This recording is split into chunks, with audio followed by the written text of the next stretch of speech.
धर्मांतरण का केस है।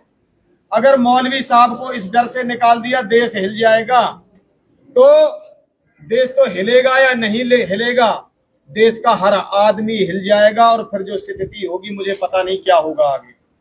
इसलिए मैं यही आग्रह करना चाहता हूं कि इनके दोषियों को, इस केस के दोषियों को सख्त से सख्त सजा दी जाए। और आपको ये भी बताना चाहता हूं, इस मस्जिद का ये पहला केस नहीं है जहां धर्मांतरण किया जा रहा है। एक भाई भंवर सिंह जी थे कई साल पहले, उनका भी धर्मांतरण इस मस्जिद के द्वारा ही हुआ था। और आज हमारी बेटी का धर्मांतरण किया जा रहा है और फिर भी हमें धमकी दी जा रही है। यदि मौलवी साहब के ऊपर कुछ हुआ, उनको नहीं छोड़ा गया, तो देश हिल जाएगा। वो तो देखा जाएगा क्या हिलेगा। लेकिन मैं ये डिमांड करता हूं मंत्री जी से कि मंत्री जी, आपको हिंदू समाज ने विशेष रूप से जो वोट दिए हैं, जिताया है, वो इसीलिए जिताया है क्योंकि हिंदुओं के ऊपर जो अत्याचार विधर्मियों के द्वारा किए जा रहे हैं, आप उन अत्याचारों से हमें मुक्ति दिलाएंगे। इसी आशा के साथ आपको हमने आज यहाँ बुलाया है अपनी व्यथा सुनाने के लिए। दूसरी तरफ डीएसपी साहब हमसे ये कहते हैं कि फला आदमी को निकाल दीजिए, यदि नहीं निकालोगे तो फिर केस का ये हो जाएगा, हम आपकी कोई हेल्प नहीं कर पाएंगे। ये बात कहां तक वाजिब है, ये आप डीसी साहब से जांच करेंगे और आप हमसे ज्यादा जानते हैं इस बारे में।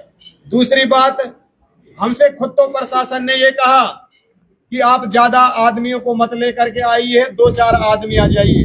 जब हम उनके पास 6 आदमी पहुंचे तो डीएसपी साहब कहते हैं हमसे कि पहली जब तुम आए थे FIR लॉन्च कराने तो आपके साथ 1000 आदमी थे, दूसरे दिन 50 रह गए, आज आप मेरे से बात करने आए हो तो मात्र 6 आदमी हो।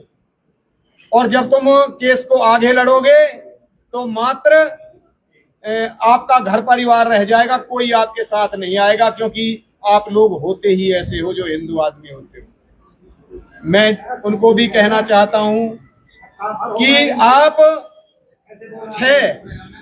आप जहां तक 6 का पहाड़ा पढ़ सके आप पढ़ के दिखा दीजिए। आज देख लीजिए कि 6 का पहाड़ा कहाँ है। और जो ये मस्जिद है, इस मस्जिद के ऊपर भी प्रतिबंध लगाया जाए। आप लोगों को भी इसके बारे में कम पता है, मुझे ज्यादा पता है, और लोग अभी इसमें इन्वॉल्व हैं, उनकी तलाश जारी है। लगातार हर घंटे में एसपी साहब मुझे इस बात की जानकारी दे रहे हैं कौन कौन आदमी इसमें इन्वॉल्व है। और 1-2 लोग हैं, वो तुम्हारे गांव के भी नहीं है, टीकरी के भी नहीं है, वो अदर जगह के हैं। और उनकी लोकेशन लगातार हरारी कहाँ काट रहे हैं उसकी जानकारी पुलिस वहां पहुंच रही है।